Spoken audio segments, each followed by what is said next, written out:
Les informations contradictoires concernant l'avenir de Kylian Mbappé se sont multipliées. Hier après-midi, le Times explique que Kylian Mbappé a dit non à l'ultimatum du Real Madrid. Selon le média britannique, le champion du monde ne veut pas se faire dicter son timing.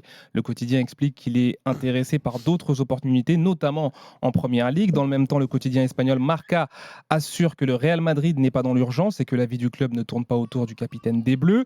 La bombe arrive hier soir. Hier soir, selon une information de nos confrères de Foot Mercato, l'attaquant du PSG a d'ores et déjà donné son accord pour signer au Real Madrid, une information qui a agité à tous les étages du club. Contacté par RMC Sport, l'entourage du meilleur buteur de l'histoire du PSG dément. Il n'y a aucun accord autour de l'avenir de Kylian, d'autant qu'il n'y a pas de discussion entamée au sujet de celui-ci.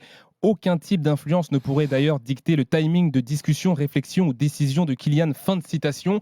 Un discours qui va dans le sens de celui du Paris Saint-Germain, qui veut toujours le prolonger et qui s'attend à avoir la primeur de la décision de son buteur. Merci Fabrice pour toutes ces précisions. Merci, qui entretiennent du coup quand même le feuilleton qui est toujours là, qui va sans doute encore durer quelques jours, quelques semaines, quelques mois. Jérôme, est-ce que tu en as marre de ce feuilleton ? Écoute, j'en ai pas marre parce que déjà, on fait une émission quotidiennement. Donc heureusement qu'il est là et qu'il est dans notre championnat et j'espère qu'il va y rester parce qu'il fait beaucoup parler. La preuve, c'est qu'avant les vacances, on en a fait tous les jours quasiment, hein, Jean-Louis.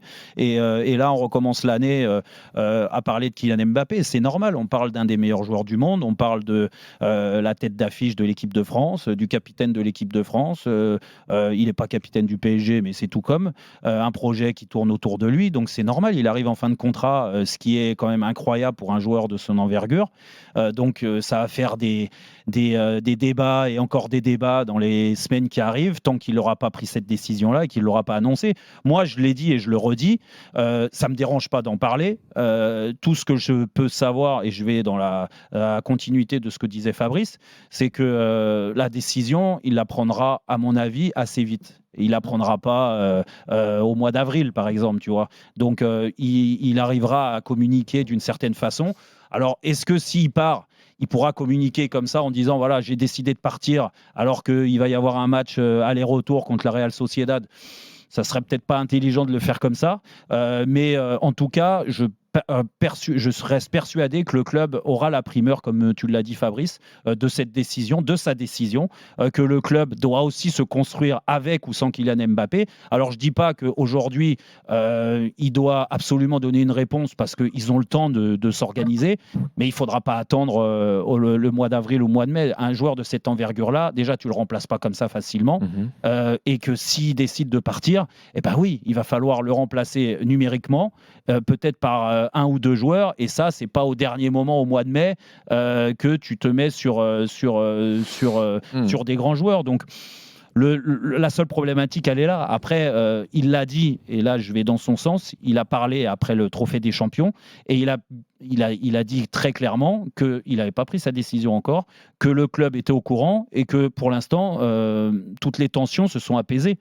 Et qu'aujourd'hui, ils n'ont qu'une idée en tête, lui comme le club, c'est de gagner les matchs, passer les paliers et de progresser. Alors Dugas, qu'est-ce que tu en penses, toi, de ce que dit Jérôme et du feuilleton en général? J'entends, j'ai pas de certitude, je suis comme tout le monde, en parler ça me dérange pas, bien évidemment. Après... Tu disais la semaine dernière qu'il faudrait plutôt essayer de finir le feuilleton et qu'il se prononce clairement. Non mais moi je trouve, alors on n'a pas le même avis avec Jérôme, il pense qu'il se mettrait en danger et que la réaction du public serait difficile s'il annonçait qu'il part. Voilà. Ouais. Moi je ne le crois pas. Voilà, je pense qu'il a fait son temps au Paris Saint-Germain. Ouais. Je pense qu'il a fait des choses merveilleuses au Paris Saint-Germain.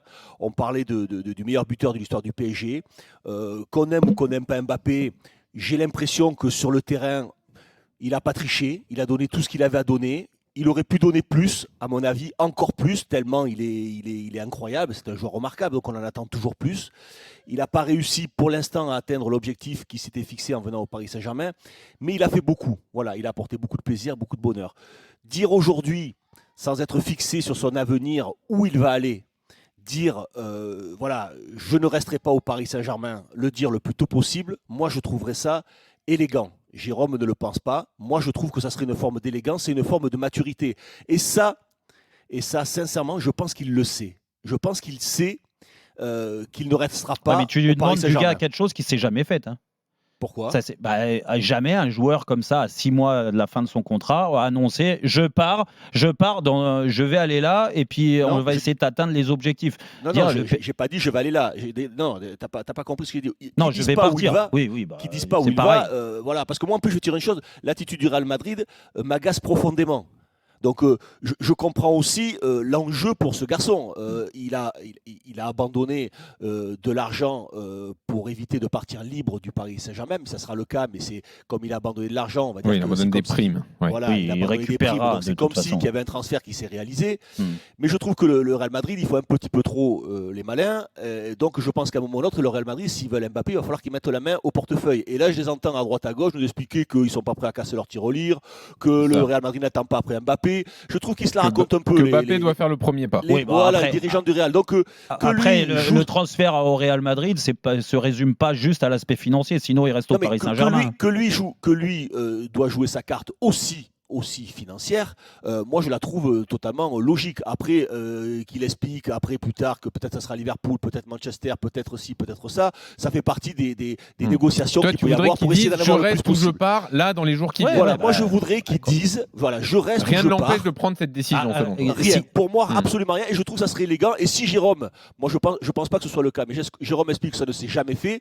Mais justement, puisque c'est un joueur différent des autres, pour une fois, qu'il fasse quelque chose de différent des autres. Après, ça s'est jamais fait aussi qu'un joueur de cette stature parte libre. C'est très rare aussi. Donc, maintenant, ça se fait un peu plus quand même. Tu vois, des joueurs qui décident un peu de leur. Non, mais c'est vrai, Jean-Louis. Et c'était le cas de Kylian il y a encore 2 ans. Donc, avec déjà, lui, ça s'est déjà produit. Mais les joueurs qui ont de ce standing-là. Non, mais des joueurs qui ont du mal à prolonger dans un club auquel ils ont beaucoup donné, ça arrive de plus en plus. C'était pas le cas à notre époque.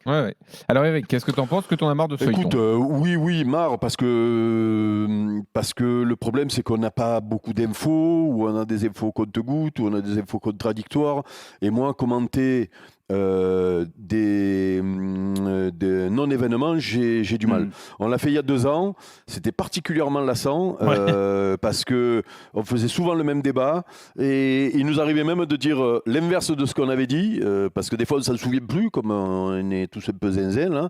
Et donc voilà, il est en fin de contrat, il va prendre sa décision. Je suis d'accord avec Dugas, il y a moyen, je pense, de donner l'info rapidement, s'il prend sa décision rapidement, bien sûr. Il y a moyen de donner l'info en faisant passer la pilule, en disant mon histoire elle est finie avec le. S'il part, je parle, parce que s'il reste, c'est plus facile, la com. Là, c'est tout le monde défile encore une fois, jusqu'à la prochaine fois. Mais il y a moyen de dire, voilà, j'arrive au bout de l'histoire. Le club, financièrement, on a fait en sorte que le club soit pas lésé, et je donne ma décision rapidement parce que ça permettra au club comme ça de se retourner, de pas être en galère. Enfin, il y a vraiment moyen de faire passer la pilule et peut-être même de finir la saison plus que proprement, parce qu'en effet, dans l'état d'esprit, des fois, il est un peu moins bien, mais franchement, il est irréprochable.